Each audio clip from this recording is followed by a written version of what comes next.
हमने MS Excel का tutorial शुरू किया हुआ है। आज आपके लिए पार्ट 2 लेके आए हैं। हम आपको एक्सेल स्टेप बाय स्टेप सिखाएंगे, आपको बेसिक से एडवांस तक लेके जाएंगे। अगर आपने मेरी पहली वीडियो नहीं देखी है तो प्लीज़ आप इसका पार्ट 1 देखिए। मेरा नाम है सुधा और आप देख रहे हैं सुधा कंप्यूटर क्लास। तो शुरू करते हैं आज की वीडियो। फर्स्ट वीडियो में हमने बताया था, आपको इंट्रोडक्शन कराया था एक्सेल से, कैसे नई शीट को इंसर्ट करते हैं, डिलीट करते हैं, और कंप्लीट इंट्रोडक्शन कराया था आपका। आज हम सिखाएंगे कि किस तरह से एक्सेल में कैलकुलेशन करते हैं। किसी डिजिट का सम करना हो तो उसके लिए फॉर्मूला और फंक्शन का कैसे यूज करते हैं। हमने यहाँ पर कुछ नंबर टाइप किए हुए हैं। अगर आपको इनका सम करना है तो अगर आप इसके लिए फॉर्मूला का यूज करना चाहते हैं तो आप क्या करेंगे, कोई भी फॉर्मूला या फंक्शन आप लगाओ, इज इक्वल का साइन लगाना कंपलसरी होता है। एक तरीका आपके पास क्या है जो आप कैलकुलेटर में यूज करते हो, आप यहाँ पर लिखोगे फर्स्ट डिजिट 20 प्लस 30 प्लस 50। एक तो इस तरह से आप सम कर सकते हो, लेकिन इसमें टाइम बहुत ज़्यादा लगेगा। या फिर आप क्या कर सकते हो, यहाँ पर जो फर्स्ट सेल है आप उस पर क्लिक करो, प्लस का साइन लगाया, फिर सेकंड सेल पर क्लिक किया और थर्ड सेल पर क्लिक किया और एंटर प्रेस किया। या फिर यहाँ पर राइट का साइन है, आप इस पर क्लिक कर सकते हो तो भी सम हो जाएगा। इसके अलावा आप इज इक्वल लगाया और सेल का नंबर डाल सकते हो। जैसे फर्स्ट सेल का नेम है B2, तो आपने यहाँ पर टाइप किया B2 plus second B3 plus B4। इस तरह से भी आप सेल को सेलेक्ट कर सकते हो। एंटर प्रेस करोगे, सम हो जाएगा। लेकिन इस तरह से सम करने में बहुत टाइम लगता है। हम क्या कर सकते हैं, यहाँ पर एक फंक्शन होता है एक्सेल में और उस फंक्शन का नाम है सम। टोटल करने के लिए जो फंक्शन होता है उसका नाम होता है सम। इज इक्वल लगाना कंपलसरी है। और यहाँ पर जब आप सम फंक्शन लगाओगे तो आप देख रहे हो कि सम फंक्शन के जितने भी फंक्शन हैं वो सब यहाँ पर शो हो रहे हैं। ये सभी फंक्शन हम आपको सिखाएंगे, लेकिन पहले हम आपको सम करना सिखा रहे हैं।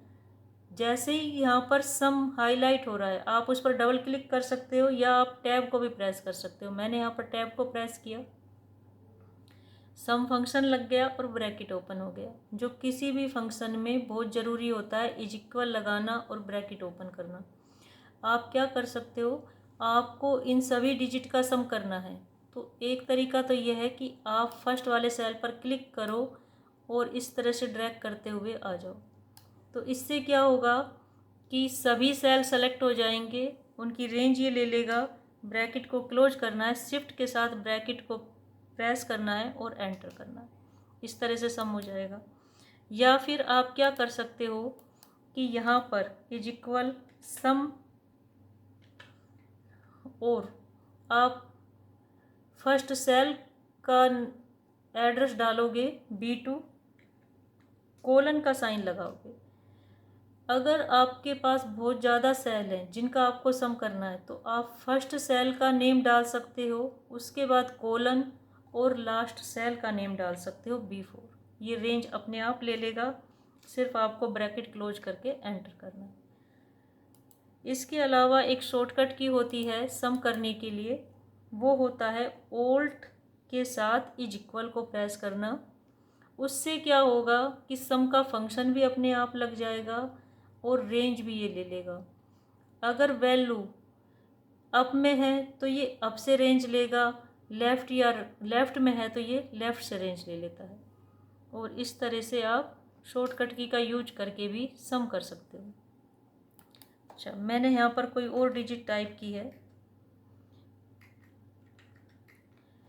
अब आपको दो कॉलम है यहाँ पर मेरे पास। बी कॉलम में वैल्यू लिखी हुई है और सी कॉलम में। आपको बी और सी कॉलम के बीच में एक कॉलम इंसर्ट करना है। तो आप क्या करोगे, सी कॉलम पर क्लिक करके इस तरह से कॉलम को सेलेक्ट करोगे और कंट्रोल के साथ जब आप प्लस को प्रेस करोगे तो एक कॉलम इंसर्ट हो जाएगा। Control plus column insert. Control के साथ जब आप माइनस प्रेस करोगे तो कॉलम डिलीट हो जाएगा। इसी तरह से आपको कोई रो इंसर्ट करनी है तो आप उस रो को सेलेक्ट करोगे और कंट्रोल के साथ जब आप प्लस को प्रेस करोगे तो एक रो इंसर्ट हो रही है और कंट्रोल के साथ जब आप माइनस को प्रेस करोगे तो रो डिलीट होगी। अगर हम शॉर्टकट की का यूज करें, जैसे मैंने आपको बताया था कि हम शॉर्टकट की भी साथ साथ बताएंगे आपको। हम कॉलम इंसर्ट करना चाहते हैं शॉर्टकट की से, तो पहले कॉलम को सेलेक्ट करना होगा। हम इसके लिए कीबोर्ड का यूज कर रहे हैं। कंट्रोल के साथ मैंने स्पेस को प्रेस किया है, इससे क्या हुआ, कॉलम सेलेक्ट हो गया। अब आप कंट्रोल प्लस करो, कॉलम इंसर्ट हो रहा है। कंट्रोल माइनस करो, कॉलम डिलीट हो रहा है। अब आपको रो सेलेक्ट करनी है कीबोर्ड से, तो आप क्या करोगे, शिफ्ट के साथ स्पेस को प्रेस करोगे। इससे क्या हुआ, कंप्लीट रो सेलेक्ट हो गई। अब आप कंट्रोल प्लस करो, रो इंसर्ट हो रही है और कंट्रोल माइनस करो, रो डिलीट हो रही है। ठीक है।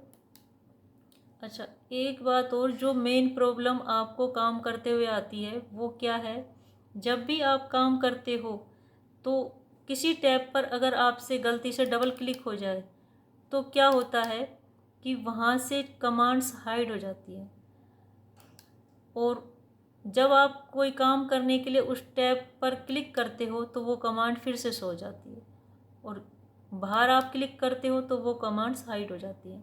आप चाहते हो कि ये कमांड्स बार बार हाइड ना हो तो आपको क्या करना है, उसी टैब पर फिर से डबल क्लिक करना है। अब ये कमांड्स नहीं जाएंगी, ये यहीं पर ही रहेंगी।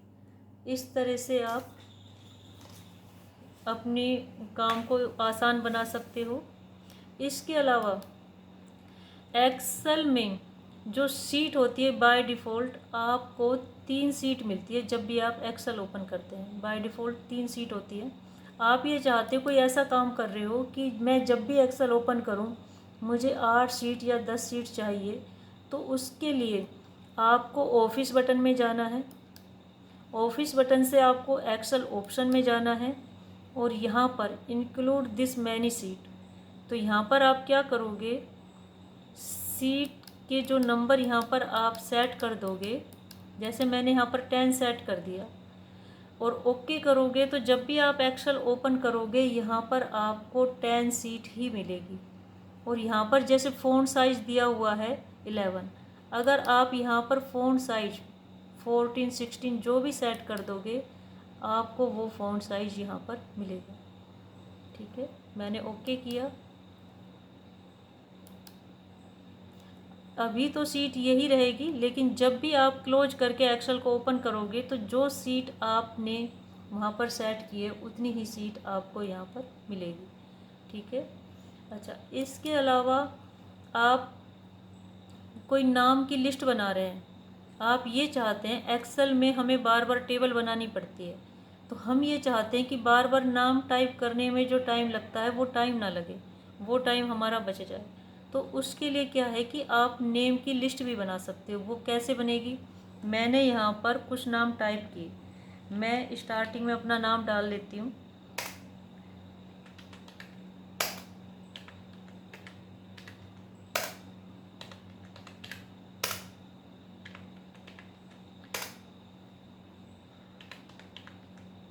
ठीक है, मैंने यहाँ पर कुछ नाम टाइप किए। आपको करना क्या है, इन नाम को सेलेक्ट करना है और आपको जाना है एक्सेल ऑप्शन पर और यहाँ से आपको एक्सेल ऑप्शन ओपन करना है। इसके बाद आपको एडिट कस्टम लिस्ट पर जाना है और जो नाम आपने टाइप किए हैं उनको इंपोर्ट करना है और ऐड करना है। उसके बाद सिर्फ आपको ओके करना है और ओके करना है। अब ये लिस्ट हमेशा आपके सिस्टम में रहेगी। जब भी आपको नाम टाइप करने हो आपको सिर्फ क्या करना है, फर्स्ट नेम जो आपने डाला था सिर्फ वो टाइप करना है। वो टाइप करने के बाद आपको इसे ड्रैग करना है, कॉर्नर पर प्लस का साइन आए तो इस नाम को आप ड्रैग कर दो। वो लिस्ट आपके सीट में इंसर्ट हो जाएगी। आपको जो बार बार टाइम लगता है नेम टाइप करने में, वो टाइम नहीं लगेगा। ठीक है, इसे मैं हटा देती हूँ यहाँ से, मैंने इसे डिलीट कर दिया। अच्छा, इसके अलावा मैं आपको एक फंक्शन बताती हूँ। वो फंक्शन होता है रैंड बिटवीन का। बहुत ही काम में आने वाला फंक्शन है। हमें क्या करना होता है कि एक्सेल में बार बार नंबर टाइप करने होते हैं। जैसे कोई सब्जेक्ट के मार्क्स हैं, या कोई एम्प्लॉय के लिए सैलरी के लिए है, कोई अमाउंट है, कोई मार्क्स वगैरह टाइप करने हैं, तो बार बार हमें नंबर टाइप करने होते हैं। उसके लिए एक फंक्शन होता है, वो फंक्शन होता है रैंड बिटवीन का। यहाँ पर फंक्शन शो हो रहा है। मैं एरो से रैंड बिटवीन के फंक्शन पर आऊँगी और टैब को प्रेस किया। इससे क्या हुआ, रैंड बिटवीन का फंक्शन ओपन हो गया। इस फंक्शन को क्या चाहिए होता है कि बॉटम में आपको कितने नंबर चाहिए। बॉटम में मुझे चाहिए 40 और टॉप में कितने नंबर चाहिए, कोमा लगाकर वो आप डाल दोगे 90।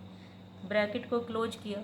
इससे क्या होगा कि ये फंक्शन 40 से 90 के बीच में जितने सेल आप सेलेक्ट करोगे, 40 से 90 के बीच में मार्क्स यहाँ पर नंबर आपको दे देगा। एंटर प्रेस किया। आपको सिर्फ क्या करना है, जहाँ तक ये नंबर चाहिए वहाँ तक इस फंक्शन को ड्रैग करना है। डाउन में जितना चाहिए वहाँ तक आप इसे ड्रैग करोगे।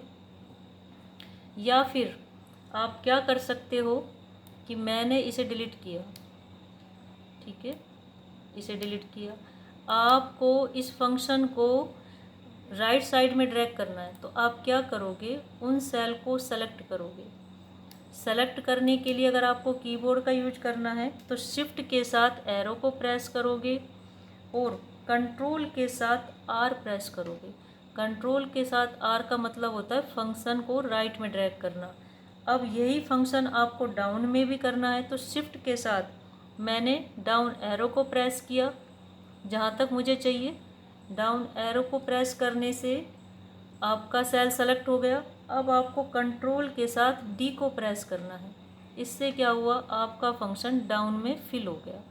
कंट्रोल प्लस आर होता है फंक्शन को राइट में ड्रैग करने के लिए, और कंट्रोल प्लस डी फंक्शन को डाउन में ड्रैग करने के लिए, फिल करने के लिए।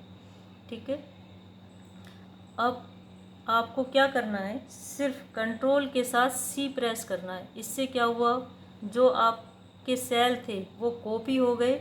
कॉपी होने के बाद आपको होम टैब पर जाना है और पेस्ट स्पेशल पर जाकर इनको वैल्यू बनाना है। वैल्यू बनाने से क्या होगा कि जो फंक्शन थे अब ये वैल्यू बन चुके हैं। आपको यहाँ पर कहीं भी फंक्शन शो नहीं होगा, ये अब वैल्यू बन चुके हैं।